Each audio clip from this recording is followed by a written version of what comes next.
కూడా Naimika birthday celebration కోసం, అలాగే దేవుడు కుటుంబంలో కృతజ్ఞతా కూడిక, రెండు కృతజ్ఞతా కూడిక, నైమిక బర్త్డే సెలబ్రేషన్. దేవుడు మరి మనకిచ్చే మంచి అవకాశం. ఈ అవకాశం ఎందుకంటే దేవుడిని స్తుతించడానికి, దేవుని నామాన్ని మహిమపరచడానికి. కీర్తనాకారుడు అంటాడు, అంటే దేవుడు చేసిన ఈ వేళలో దేనికి కూడా మనము మర్చిపోకూడదు. మర్చిపోయామనుకోండి దాన్ని లెక్క చెప్పుకోవాల్సిన వాళ్ళపై ఉన్నాం. అంటే ఎవరైనా మనకి ఎవరు వస్తువు ఇచ్చినప్పుడు మనం ఏమంటాం? థ్యాంక్ యూ అంటాం. దీన్ని థ్యాంక్స్ గివ్ ప్రేయర్ అంటారు. బర్త్డే అంటే బర్త్డే సెలబ్రేషన్ అంటాం, కానీ వాస్తవంగా అదేంటి? థ్యాంక్స్ గివింగ్ ప్రేయర్ అంటే కృతజ్ఞత కూడిక. ఏంటి? కృతజ్ఞత కూడిక. దేవుని స్తోత్రం.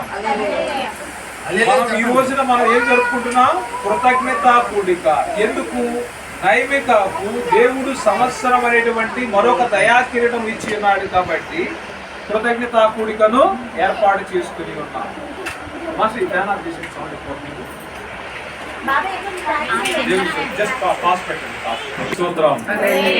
సో మరి ఇప్పుడు మనం కృతజ్ఞత థ్యాంక్స్ గివ్ ప్రేయర్ గురించి మనం చెప్పుకుంటూ ఉన్నాం. సో కీర్తనకారుడు 103వ అధ్యాయంలో అంటాడు, నా ప్రాణమా, 103వ అధ్యాయం 1వ వచనం చదవండి. నా ప్రాణమా యెహోవాను స్తుతించు, నా అంతరంగమున్న సమస్తమా ఆయన పరిశుద్ధ నామమును స్తుతించు. నా ప్రాణమా యెహోవాను స్తుతించుము, ఆయన చేసిన ఉపకారములలో దేనిని మరువకు. దేవుని స్తోత్రం. ఆయన చేసిన ఉపకారంలో దేనిని మరువకు. నువ్వు మర్చిపోయావంటే దేవునికి నువ్వు ఏం చెప్పడం అవుతున్నావు? కృతజ్ఞతలు చెల్లించిన వాడివి అవుతూ ఉన్నావు. అంటే మేలు పొంది కీడు చేసేవారిగా మనము ఉండకూడదు. పిల్లలు లేనప్పుడు పిల్లల కోసం ప్రార్థన చేస్తాం. పిల్లలు పుట్టిన తర్వాత వాళ్ళని పెంచాలంటే ఎలా ఉంటుంది? చాలా కష్టంగా ఉంటుంది. చాలా కష్టంగా ఉంటుంది. మరి ఈ రోజున ఆ బిడ్డను 3 years కంప్లీట్ అయినాయా? 4 years స్టార్ట్ అవుతుంది. 4 years కంప్లీట్. దేవుని స్తోత్రం. 4 సంవత్సరాలు దేవుడు తన రెక్కలేట్లో భద్రపరిచి క్షేమంగా కాపాడి ఉన్నాడు. 5వ సంవత్సరంలో మరి దేవుడు ప్రవేశపెడుతూ ఉన్నాడు. ఇక 5వ సంవత్సరంలో తల్లిదండ్రులు దేవుడిచ్చినటువంటి బిడ్డకు దేవునికి కృతజ్ఞత తెలియజేస్తూ ఉన్నారు. సో మరి ఈ రోజున వాళ్ళు కృతజ్ఞత చెల్లించాలంటే మరి ఇక్కడ ఆయన చేసిన ఉపకారములలో దేనిని మరొక, ఆయన ఉపకారం వచ్చేసి 4 సంవత్సరాల క్షేమం కాపాడి ఉన్నాడు. ఇప్పుడు ఏం చేయాలి? మనం దేవుని స్తుతించాలి. ఆ బిడ్డ నిమిత్తం దేవునికి కృతజ్ఞతాస్తులు చెల్లించాలి. ఆ బిడ్డ జీవించే సంవత్సరాలలో కూడా జ్ఞానం యందు తెలివితేటలేదు వర్ధిల్లాలని ప్రార్థన చేయాలి. అందు నిమిత్తం మనం ఇక్కడ గుమికూడి ఉన్నాం. దేవుని బిడ్డలారా, నా ప్రాణమా యెహోవాను సన్నుతించాలి, స్తుతించాలి. ఆయన నామాన్ని మనం ఏం చేయాలి? ఇప్పుడు ప్రకటన చేయాలి. దేవి స్తోత్రం. హల్లెలూయా. సో మరి ఈ విధంగా ఈ ప్రార్థన జరగడానికి దేవుడు ఈ రోజున సంకల్పించి ఉన్నాడు. మరి ఈ ప్రార్థనలో మరి మనం కొన్ని విషయాలు జ్ఞాపకం చేసుకుందాం. మరి తల్లిదండ్రులుగా మన బాధ్యత ఏమిటి? జన్మదినోత్సవం అంటే కేక్ కటింగ్ ఉంటుంది, కొత్త బట్టలు ఉంటాయి, స్నేహితులు ఉంటారు, భోజనాలు అన్నీ ఉంటాయి. So now what is the responsibility of the parents? What is the responsibility of the parents? తల్లిదండ్రుల యొక్క బాధ్యత ఏమిటి? తల్లిదండ్రుల యొక్క బాధ్యత ఏమిటి? తల్లిదండ్రుల యొక్క బాధ్యత ఏమిటి అని మనం అందరూ కూడా ఒకసారి ఆలోచించాలి. దేవుని బిడ్డలారా, తల్లిదండ్రుల యొక్క బాధ్యత, పిల్లలు పెంచడంలో తల్లిదండ్రుల యొక్క బాధ్యత. మరి యోబు భక్తుడు అందరికీ కూడా సుపరిచితుడే. నేను కొత్తగా ఎవరికి చెప్పవలసినటువంటి అవసరము లేదు. యోబు గారికి ఎంతమంది పిల్లలు? యోబు గారికి ఎంతమంది పిల్లలు? 7 పిల్లలు, 7 కొడుకులు, 3 కుమార్తెలు. అంటే మొత్తం ఎంతమంది? 10 మంది పిల్లలు. 10 మంది పిల్లలు. యోబు గురించి దేవుడు సాక్ష్యం చెప్తూ ఉన్నాడు. ఏమని సాక్ష్యం చెప్తున్నాడంటే, ఊజు దేశమందు యోబు అని ఒక మనుషుడు ఉన్నాడు. అతడు యోబు గ్రంథం 1వ అధ్యాయం 1వ వచనం, అతడు యథార్థవంతుడును న్యాయవంతుడునై దేవుని యందు భయభక్తులు కలిగి చెడుతనమును విసర్జించిన వాడు. దేవుని స్తోత్రం. ఈ యొక్క యోబు గారు ఎవరు? యథార్థవంతుడు, న్యాయవంతుడు, దేవుని యందు భయభక్తులు కలిగిన వాడు, చెడుతనమును విసర్జించిన వాడు. చెడుతనానికి ఏమాత్రం కూడా అవకాశం లేకుండా, ఎవరు కూడా ఏలెత్తి చూపించడానికి అవకాశం లేకుండా నీతిగా జీవిస్తున్నటువంటి యోబు గారి విషయంలో ఏమి జరిగిందంటే, గొప్పగా ఆశీర్వదించబడి ఉన్నాడు. కుమారులు కుమార్తెలతో, ఆ ఆస్తి పాస్తులతో, పశువులతో, వేవేల గొర్రెలతో, ఒంటెలతో ఆయన ఎంతో ఆస్తి కలిగినటువంటి సంపన్నుడు, స్థితిమంతుడు. దేవుని స్తోత్రం. సో మరి ఈ యొక్క యోబు గారంట ఆ రోజుల్లోనే ఏం చేసేవాడంటే మరి ఆ పిల్లల నిమిత్తం కూడా ప్రార్థన చేస్తూ ఉండేవాడు. చూడండి 5వ వచనం చూడండి. ఆ పిల్లలందరూ కూడా ఒక్కొక్కరు వాళ్ళ అక్క చెల్లెళ్ళ ఇళ్ళలో 4వ వచనం చదవండి. అతని కుమారులందరూ వంతుల చొప్పున అనుదినము ఒకరికొకరు తమ తమ ఇండ్లలో విందు చేయనై కూడినప్పుడు తమ ముగ్గురు అక్క చెల్లెండ్రు తమతో కలిసి అన్నపానములు పుచ్చుకొనవలెనని వారిని పిలిపించుచు వచ్చింది. 5వ వచనం వారి వారి విందు దినములు పూర్తి కాగా యోబు తన కుమారులు పాపము చేసి తమ హృదయములలో దేవుని దూషించిరేమో అని వారిని పిలువనర్పించి వారిని పవిత్రపరచి అరుణోదయమున లేచి వారిలో ఒక్కొక్క నిమిత్తమై దాన బలి నర్పించుచు వచ్చెను. దేవుని స్తోత్రం. యోబు నిత్యము అలాగు చేయుచుండెను. ఈ రోజున ఒక తల్లిగా ఒక తండ్రిగా నీ పాత్ర నా పాత్ర. పిల్లలు లేనప్పుడు విషయం వేరు, పిల్లలు పుట్టిన తర్వాత మన యొక్క బాధ్యత పెరుగుతూ ఉన్నది. పిల్లలు లేనప్పుడు ఎక్కడికి వెళ్ళాలన్నా కానీ ఈజీగా వెళ్ళగలం. పిల్లలు పుట్టిన తర్వాత ఎక్కడికి వెళ్ళాలన్నా కానీ అంత ఈజీ కాదు. నీతో పాటు ఒకరైతే ఒకరు, ఇద్దరైతే ఇద్దరు, ముగ్గురైతే ముగ్గురిని వెంటబెట్టుకుని వెళ్ళాలి. ఈ రోజున యోబు గారి దేవుడు ఆయన గురించి టెస్ట్ మనీ ఇచ్చాడు. ఆ సాక్ష్యం ప్రకారం ఏం చేసేవాడంటే కుమారులంట ఆ అన్నదమ్ములు విందు చేసుకున్నప్పుడు వాళ్ళ అక్క చెల్లెలు కూడా పిలిచేవాళ్ళంట. సో ఈ విందు చేసుకుంటున్నప్పుడు ఏమన్నా పాపం చేశారేమో, దేవునికి యొక్క వ్యతిరేకంగా ఏమన్నా చేశారేమో అని భయపడి వారి నిమిత్తం ఏం చేసేవాడు, తన కుమారులు పాపం చేసి తమ హృదయములలో దేవుని దూషించిరేమో అని వారిని పిలువనంపించి వారిని పవిత్రపరిచేవాడు. దేవుని స్తోత్రం. అందరినీ పిలిచేవాడంట. తన కుమారులు మాట విషయంలో కానీ, క్రియల విషయంలో కానీ, చూపు విషయంలో కానీ, నడక విషయంలో కానీ ఎక్కడన్నా పాపం చేశారేమో అని వాళ్ళందరూ కూడా పిలిపించి వాళ్ళందరూ కూడా ఏం చేసేవాడు, పవిత్రపరిచేవాడు. ఈ విధంగా ఇది మొదటి బాధ్యత. తల్లిదండ్రుల యొక్క మొదటి బాధ్యత ఏంటి? పిల్లల్ని పరిశుద్ధంగా పెంచాలి. దేవుని స్తోత్రం. అంటే వాడి యొక్క ఏం చేయాలి తల్లిదండ్రులు? వాడు నడిచేటువంటి ప్రత్యేక మార్గంలో వాడు ఆ అడుగు బయట పెట్టినప్పుడు, అడుగు లోన వచ్చినప్పుడు, వాడు మాట్లాడే విషయంలో, వాడు చూసే చూపుల్లో, వాడి నడక అంతా కూడా ఎవరు అబ్జర్వేషన్ లో ఉండాలి? తల్లిదండ్రుల అబ్జర్వేషన్ లో ఉండాలి. ఇది మొదటి యొక్క ఏకైక లక్ష్యము. మన ముందున్నటువంటి మొదటి ఏకైక లక్ష్యం ఏంటి? పిల్లల్ని మన యొక్క ఆధీనములో ఉంచుకోవాలి, వాళ్ళని పరిశుద్ధపరచాలి. మొదటి పని ఏం చేయాలి? మనము పరిశుద్ధపరచాలి అంటే వాళ్ళని అబ్జర్వ్ చేయాలి. వాడు ఏం చేస్తున్నాడో తెలియకుండా మనం వాళ్ళ యొక్క స్వభావాలను తెలుసుకోలేము. ఇప్పుడు దేవుని బిడ్డలారా, పిల్లవాడు పుట్టినప్పుడు మా అబ్బాయి చాలా మంచోడండి అంటారు, మా అబ్బాయి మాట్లాడండి, సిగ్గెక్కువండి, మా అమ్మాయి అసలు ఎవరితో వైపు చూడదండి.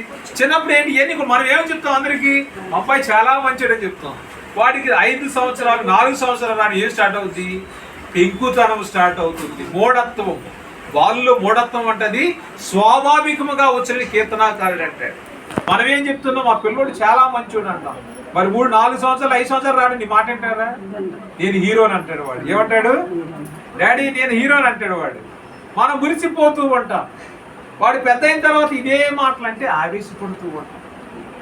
అంటే ముందు ప్రోత్సహించింది ఎవరు? తల్లిదండ్రులే కదా. అంటే వాడు డైలాగులు చెప్పినప్పుడు, పాట పాడినప్పుడు చాలా ఆనందంగా మనం అందరూ చెప్తూ ఉంటాం. మా అమ్మాయి అనుకుంటాం. మా అమ్మాయి స్కూల్కి వెళ్ళినప్పుడు ఏదో సినిమా పాట చెప్పింది. అప్పటి వరకు సినిమా మా ఇంట్లో చూడడం తెలియదు.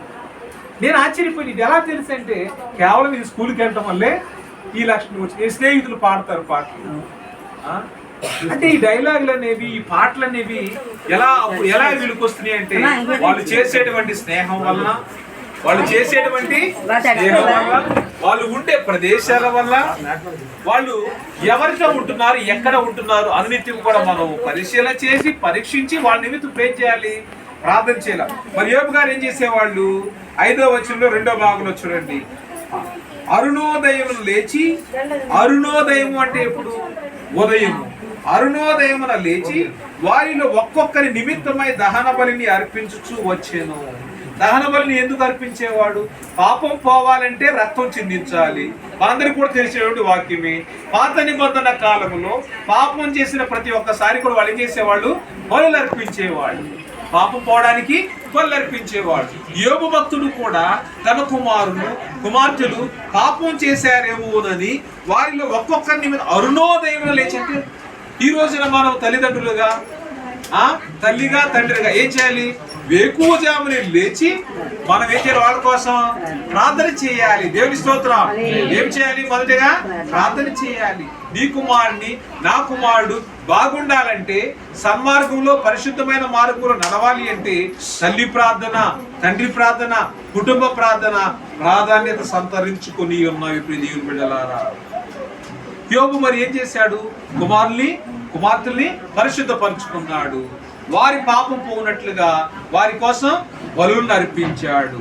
వేకువజామునే లేచి, ఈ రోజున ఎంతమంది తల్లులు ఉదయాన్నే లేచి, ఇది ఒక ఆత్మ పరిశీలన, ఇది self examination for every mother, every father. ప్రతి ఒక్క తండ్రికి, ప్రతి ఒక్క తల్లికి, అంటే మనం ఒకసారి ఆలోచించుకోవడానికి, నేను ఇలా చేస్తున్నానా లేదా అని ఆలోచించుకోవడానికి. మీ పిల్లలకి పెళ్ళి అయిపోయినా కానీ పర్వాలేదు, మీకు కోడలు వచ్చి మనవలు పుట్టినా పర్వాలేదు, నేను ఈ విధంగా చేస్తున్నానా అని ఆలోచించుకోవాలి. మీ పిల్లలు చిన్నవాళ్ళే అయినా పర్వాలేదు, కానీ నువ్వు ఇలా చేస్తు ఎలాగా? అరుణోదయం లేచి నీ బిడ్డ కొరకు, నీ కుమారుడి కొరకు, నీ కుమార్తె కొరకు నువ్వు ప్రార్థన చేస్తున్నావా? యోబులాంటి జీవితం నీకు ఉందా అని ఒకసారి మనతో పోల్చుకోవాలి. ఈ విషయాన్ని యోబుని ఎవరితో పోల్చుకోవాలి? నీతో, నాతో పోల్చుకోవాలి. ఎందుకంటే మనం అక్కడి నుంచి ఆ దైవజనుడి దగ్గర నుంచి నేర్చుకోవాలి. ఆయన దగ్గర నుంచి ఈ విషయాన్ని ఏం చేయాలి? వేకువజామున లేచి పిల్లల కొరకు ప్రార్థన చేయడం అనేది అక్కడ నేర్చుకోవాలి. ప్రియజీవితండారా, ఇప్పుడు నీవు నేను బిడ్డల కొరకు ప్రార్థన చేస్తే ఏమవుతుందంటే, ఎక్కడ 2-3 కూడి ప్రార్థన చేస్తే అక్కడ నేను ఉంటాను సెలవిచ్చిన దేవుడు. పిల్లవాడు ప్రార్థన చేసుకుని, బిడ్డలు ప్రార్థన చేసుకుని, తల్లిదండ్రులు ప్రార్థన, అక్కడ దేవుడు ఉంటాడా ఉండడా? దేవుడు ఉంటాడా ఉండడా? చాలా మంది తల్లిదండ్రులు కూడా లక్షణం ఏంటంటే, చర్చికి వెళ్ళినప్పుడు అయ్యగారు మా అబ్బాయి కోసం ప్రార్థన చేయడం, ఏమంటారు? మా అబ్బాయి కోసం ప్రార్థన. కానీ వీళ్ళు ప్రార్థన చేయరు, వాళ్ళ కోసం.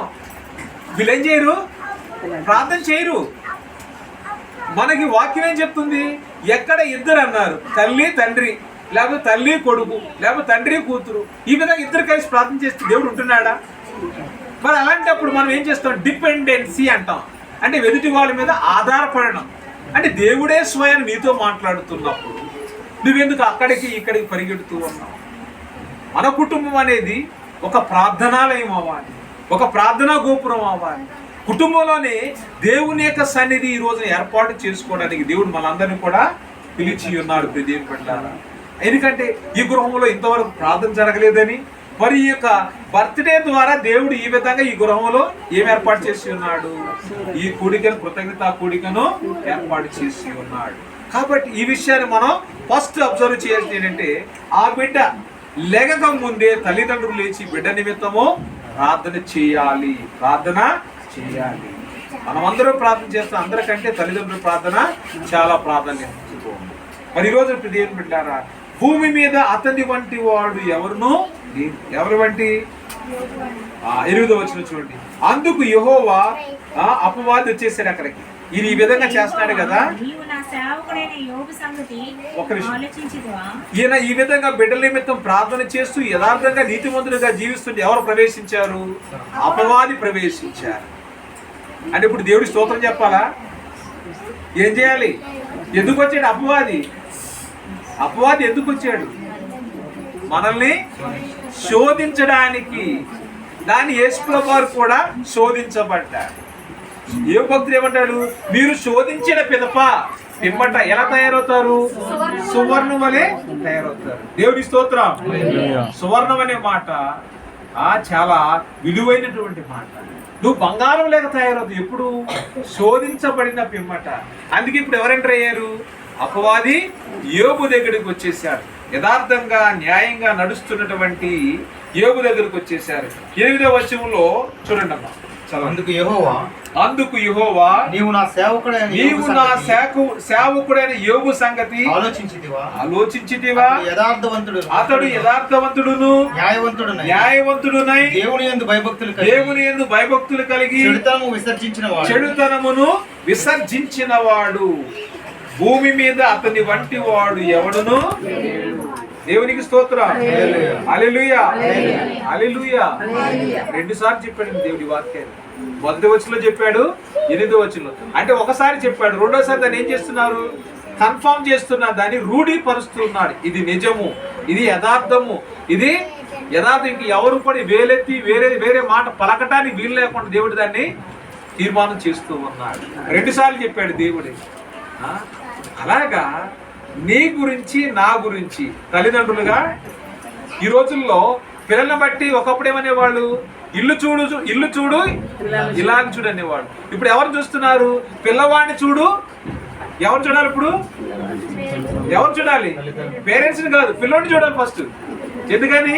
వాడు స్కూల్లో ఉంటాడు, బయట ఆటలాడతాడు, బయట వాడు మాట్లాడతాడు, ఇవన్నీ చేస్తారు. వాడిని బట్టి తల్లిదండ్రులు ఏమంటారు?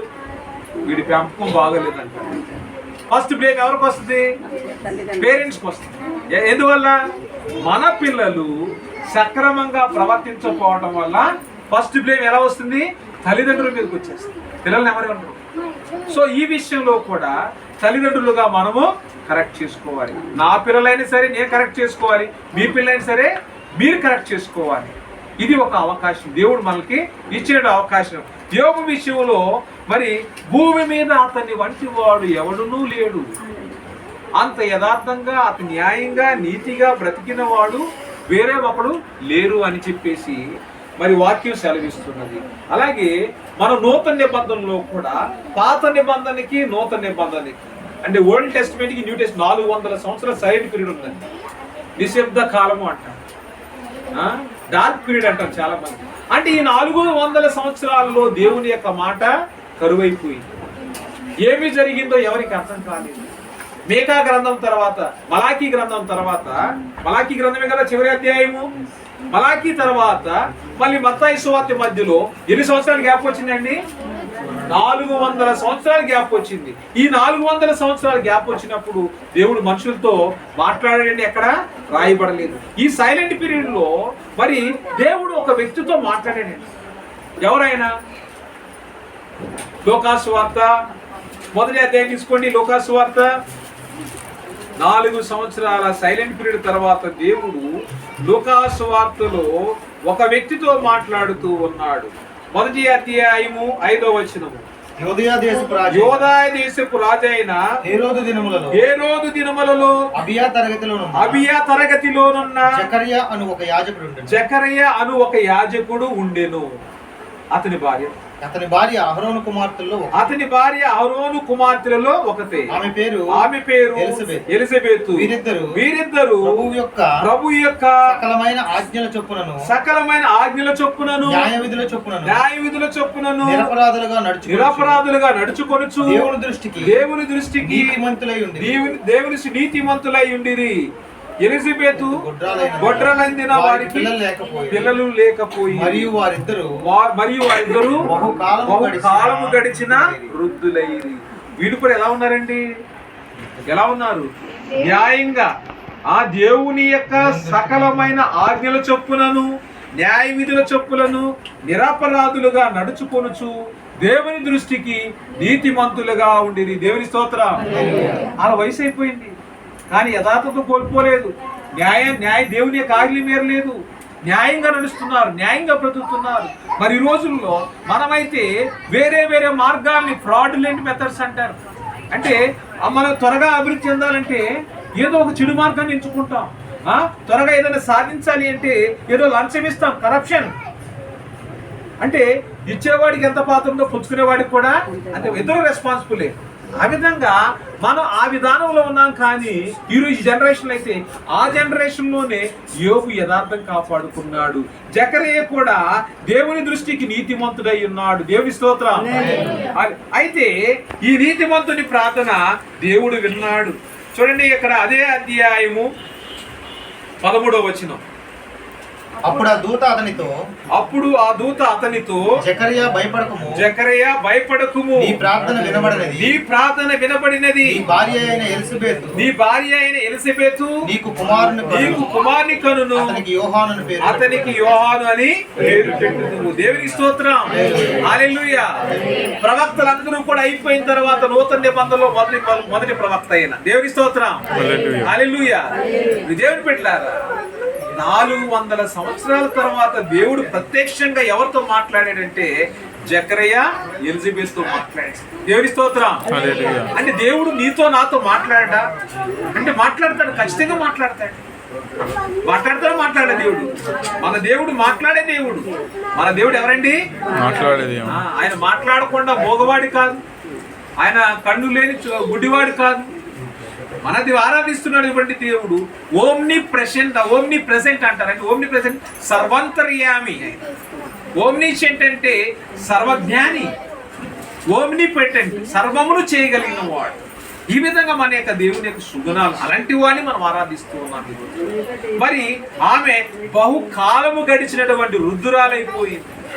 పిల్లల కంటానికి డాక్టర్లు ఏమంటారు, 40 సంవత్సరాలు వచ్చేస్తే మీరు ఇక IVFకి వెళ్ళాలని అంటారు. పిల్లలు పుట్టరండి IVFకి వెళ్ళాలంటారు. అంటే కృత్రిమంగా గర్భాధానం చేయాలంటారు. కానీ దేవుని మీద భారము కలిగి ప్రార్థన చేస్తే దేవుడు బిడ్డలిస్తాడా? ఇవ్వడ. అద్భుతమైన సాక్ష్యాలండి. చాలా మంది పెళ్ళైన తర్వాత 30 సంవత్సరాలు, 40 సంవత్సరాలు, 50 సంవత్సరాలు పిల్లలు పుట్టిన వాళ్ళు, 50 సంవత్సరాలు, 60 సంవత్సరాలు పుట్టినట్టుకుంటున్నారు. దేవుని కార్యాలు అలా ఉంటాయి.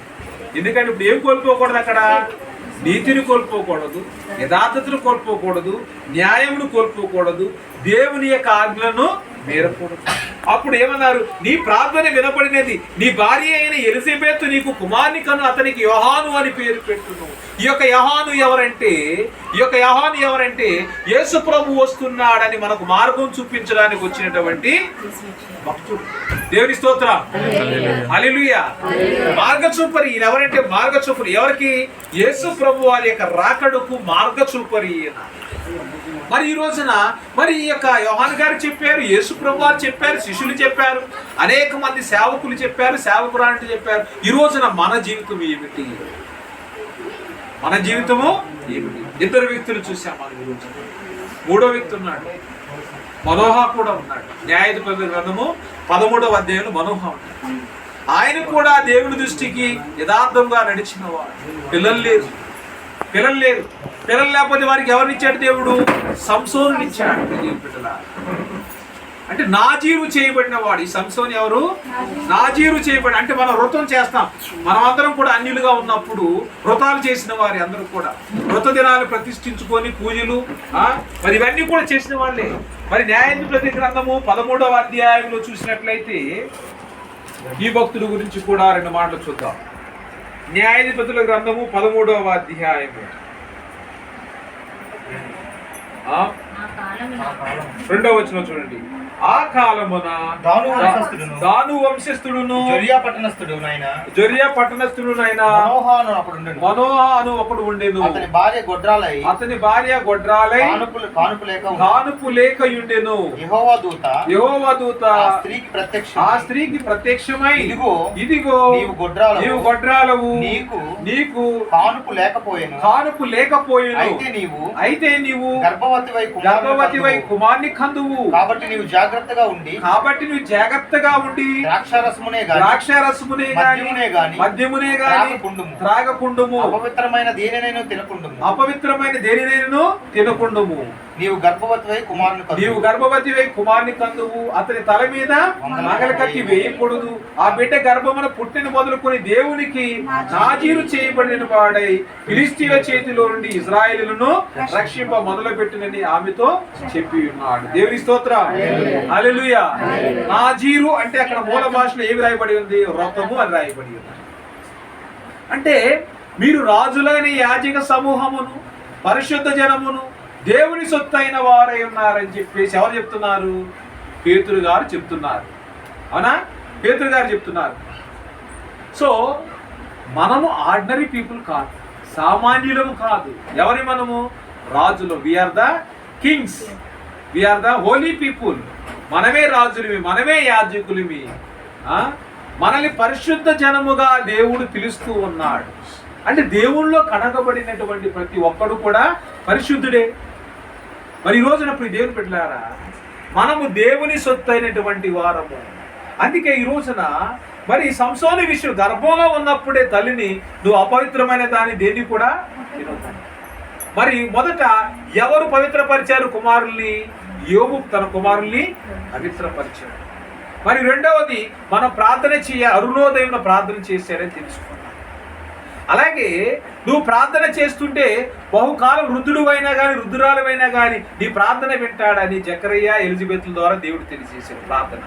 మరి నాలుగో విషయానికి వస్తే ఇక్కడ మనోహ విషయంలో కూడా దేవుడు వారిని దర్శించి మరి మరి చాలా మంది ఇజ్రాయేలీలు అంట దేవుని దృష్టి దోషులైతే 40 సంవత్సరాల వారిని ఫిలిస్తీన్ల చేతికి అప్పచెప్పేసినట్ట దేవుడు. అంటే ఇజ్రాయేల్ అందరూ కూడా దోషులైపోయారు. దోషులైపోతే మరి వీళ్ళు ఎందుకు దోషులు కాలేదు? మనోహ కుటుంబం ఎందుకు దోషులు కాలేదు? వీళ్ళందరూ కూడా ఫిలిస్తీన్ల చేతికి అప్పగించబడ్డారు. అంటే ఈయన ఆ దోషంలో పాలు పంచుకోలేదు కాబట్టి దేవుడు మనోహను తన భార్యను దర్శించాడు. దేవుని బిడ్డలారా, దేశము ఇజ్రాయేలీలందరూ కూడా ఫిలిస్తీన్ల అండర్లో ఉంటే వీళ్ళు మాత్రమో దేవుడు ప్రత్యేకపరిచి ఉన్నాడు. ఈ విధంగా దేవుని బిడ్డలారా, ఇతనికి నాజీరు చేయబడిన వాడై ఉన్నాడు.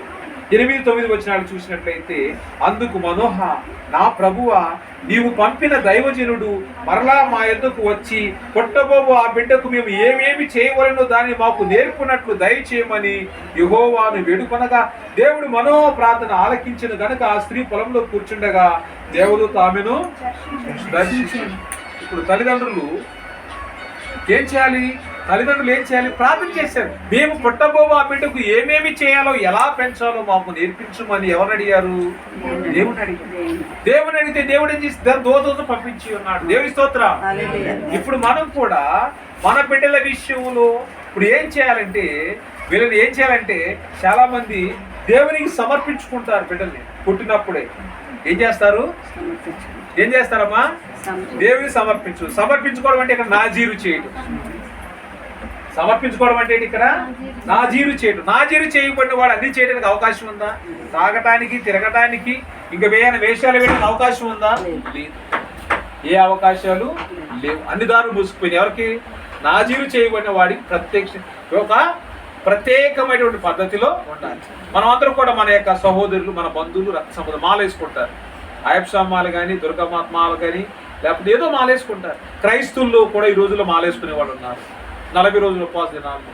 వీళ్ళందరూ కూడా ఎందుకు 40 రోజులు వాళ్ళు ఒక తీర్మానం చేసుకుంటూ ఉన్నారు.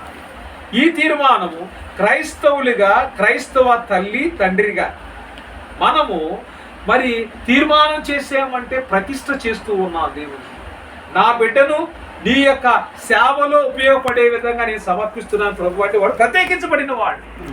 ఇక వాడి మీద నీకేమి లేదు, రైట్స్ లేవు. దేవునికి సమర్పించిన వాడు ఇక పిల్లల మీద రైట్స్ లేవు.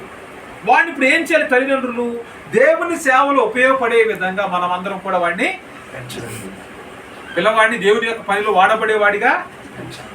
ఆ విధంగా పెంచకపోతే ఇప్పుడు మనం చేసినటువంటి ప్రమాణము, తీర్మానం ఏమవుతున్నది? మన మాటలో యథార్థత లేదు. మన బిడ్డలు కూడా ఇప్పుడేమవుతుంది? వాడు కూడా దారి తప్పటము. పిల్లవాడు పుట్టినప్పుడు డైలీ వాడికి మనం గుర్తు చేస్తూ ఉండాలి. డైలీ ఏమని గుర్తు చేయాలి? తల్లి ఏమి చెప్పాలి అంటే, పిల్లవాడికి తల్లి ఎక్కువ సమయం గడుపుతుంది కాబట్టి పిల్లలతో తల్లి నేర్పాలి. మొదటి పాఠశాల ఎక్కడ? భూమి మీద కాదండి, తల్లి గర్భంలోనే స్టార్ట్ అవుతుంది మొదటి పాఠశాల. తల్లి గర్భమే పిల్లలకి మొదటి పాఠశాల. తల్లి చేసే ప్రతి ఒక్క విషయాన్ని బిడ్డ గ్రహిస్తూ ఉంటాడు. మాట్లాడే మాటలని, ఆవేశాన్ని, ఇవన్నీ కూడా ఆవిడకి వచ్చినాయంటే ఎక్కడి నుంచి వస్తాయి? అక్కడి నుంచే వస్తాయి. అంటే తల్లి యొక్క రక్త మాంసాలు పుట్టుకుని ఉంటాడు కాబట్టి వాడు అక్కడి నుంచి వచ్చినప్పుడు తల్లి ఏం చేయాలి?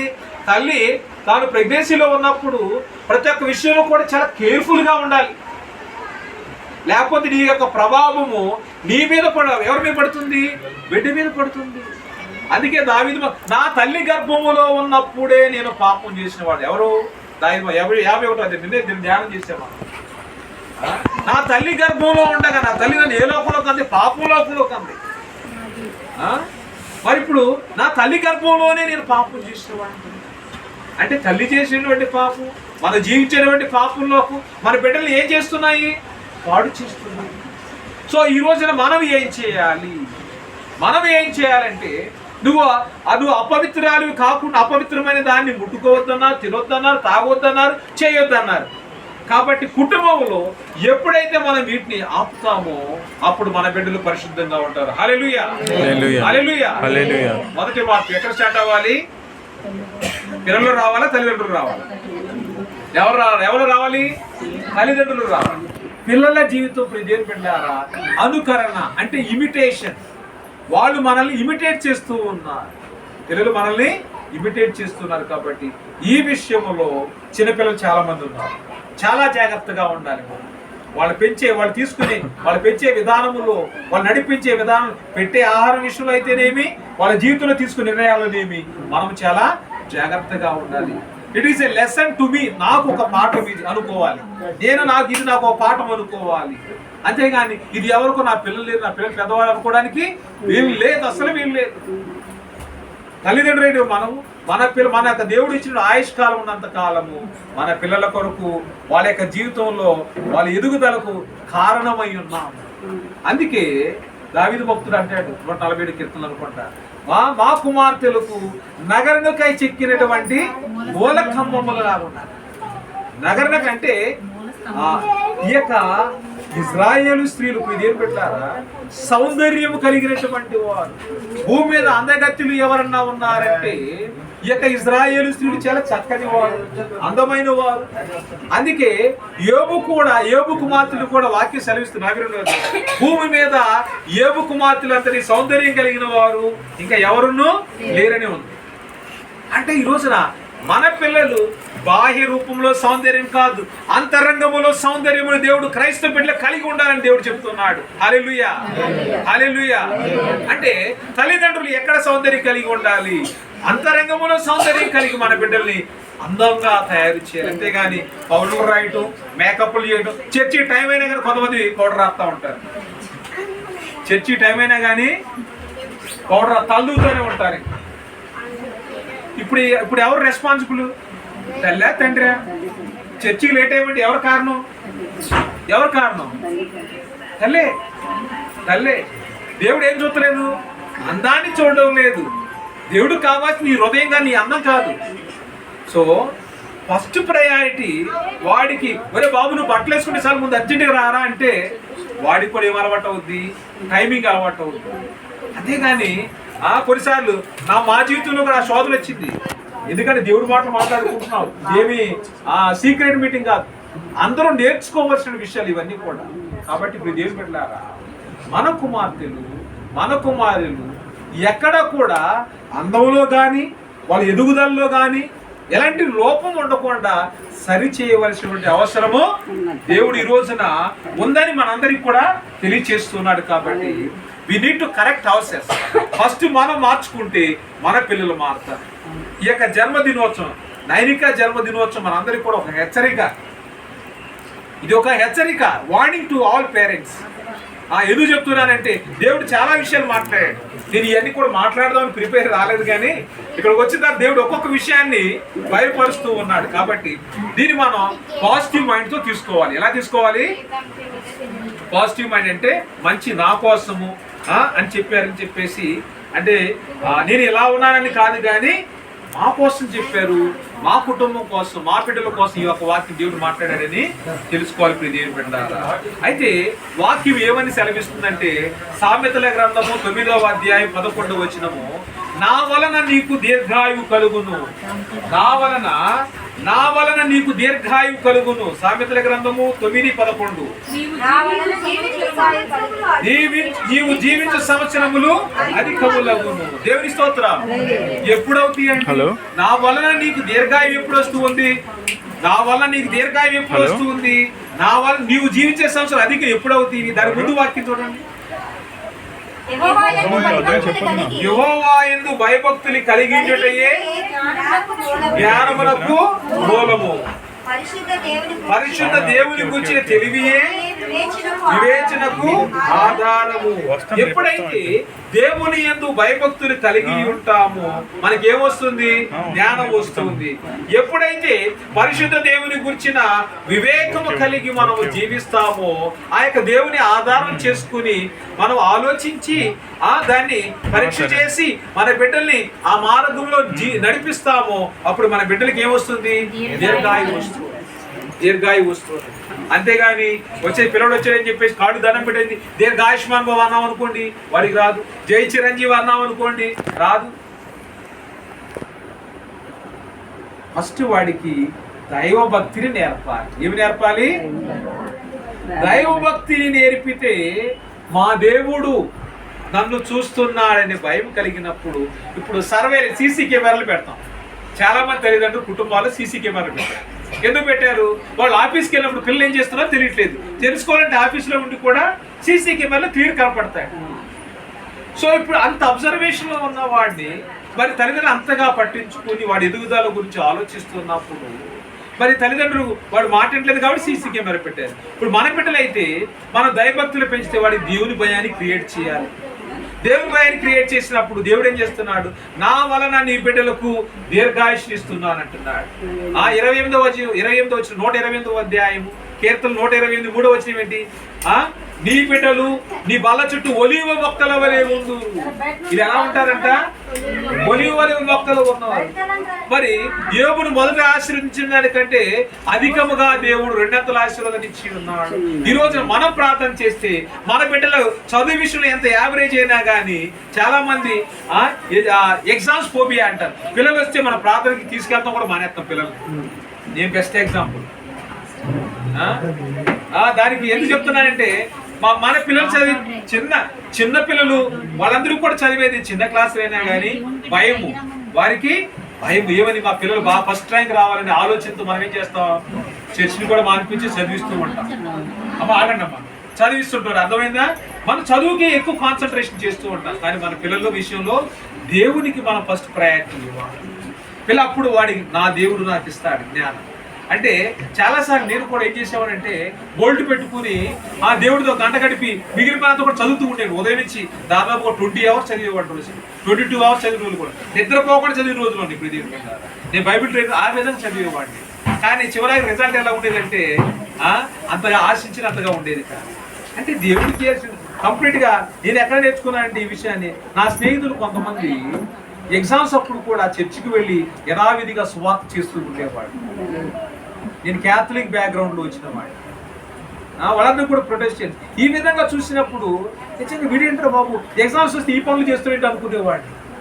ఈ విధంగా ఇప్పుడు ఇదేం పెట్టారు వాళ్ళు చేయటం వల్ల వాళ్ళకి మంచి రిజల్ట్స్ వచ్చాయి. దేవుడు వారిని ఎంతగానో దీవించాడు. ఈ రోజున నన్ను దేవుడు దీవించడానికి, మన బిడ్డలకు ఆశీర్వాదాలు ఇవ్వడానికి, ఐశ్వర్యం ఇవ్వడానికి దేవుడు ఈ రోజున మనందరినీ కూడా ఏర్పాటు చేసుకున్నాడు. కాబట్టి మనమందరం కూడా మన బిడ్డలకి మరి వారి ఆ తెలివితేటల విషయంలో కానీ, జ్ఞాన విషయంలో కానీ, దీర్ఘాయుష్ విషయంలో కానీ మనము దేవునికి ఇవ్వాల్సినటువంటి సమయం కుటుంబంగా ఇస్తే మన బిడ్డలు దేవుడు ఆశీర్వదిస్తాడు. ఇంకా ఎవరు కూడా వేలుపెట్టి చూపించడానికి అవకాశం లేకుండా మన బిడ్డలని ఆశీర్వదిస్తాడు. దేవుని స్తోత్రం కలుగును గాక. కాబట్టి ఈ విషయంలో మనమందరం కూడా శ్రద్ధ కలిగి చిన్నారి బిడ్డల కొరకు ప్రార్థన చేద్దాం. ప్రత్యేకంగా ఈ కూడికని ఏర్పాటు చేసినటువంటి మరి సహోదరుడు మరి వరప్రసాద్ గారు, మరి అలాగే శాంతి, వారు ప్రేమించినటువంటి 2 బిడ్డల కోసం మరి ప్రత్యేకంగా నైనిక కొరకు ప్రార్థన చేద్దాం. దేవుడి గృహాన్ని ఈ మాటలు దేవుడు ఆశీర్వదించి కాచి కాపాడి వచ్చిన వారందరినీ కూడా ఈ మాటలు అర్థం చేసుకుని మన యొక్క జీవితాలు సరి చేసుకునే విధానం మనందరికీ నేర్పించును గాక. Amen, amen, amen. Praise the Lord. అందరికీ వందనాలు. God bless you. Praise the Lord. Kiran off చేయండి.